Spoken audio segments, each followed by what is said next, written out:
Hi dear once, நம்ம இப்போ ஒரு புக் ரிவ்யூ பார்க்கலாம். இது என்னென்னா ஆன்மாக்களின் பயணம். அதாவது நிறைய இந்த ஹிப்னோ தெரபிஸ்ட்லாம் இருக்காங்க இல்லையா, அந்த மாதிரி இவர் ஒரு பிரபலமான ஹிப்னோ தெரபிஸ்ட்டு, சைக்காட்ரிஸ்ட் மைக்கேல் நியூட்டன்ன்றவர்.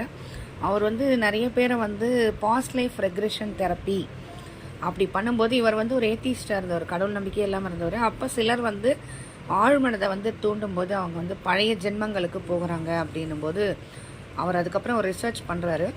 ஒரு 26-27 பேரை அந்த பாஸ்ட் லைஃபுக்கு போயிட்டு அங்கேருந்து அவங்க டெத்துக்கு அப்புறம் என்னாச்சு. இந்த புக்கு பார்த்திங்கன்னா வாழ்க்கைகளின் இடையேயான வாழ்க்கையை பற்றிய நிகழ்வுகளின் நுண்ணாய்வு. அதாவது ஒரு லைஃப் வாழறோம், அடுத்து இறந்துட்டு அடுத்த லைஃப் வாழறோம் இல்லையா, அந்த கேப்பில் என்ன நடக்குது அப்படின்றத பற்றி தான். இது 7 லட்சம் copies 7 lakhs copies sold out ஆகிருக்கு. ரொம்ப நல்லா இருக்குங்க, நீங்கள் வாங்கி படித்து பாருங்கள். ஸ்பிரிச்சுவலிஸ்ட்டாக இருந்தீங்கன்னா இட் வில் பி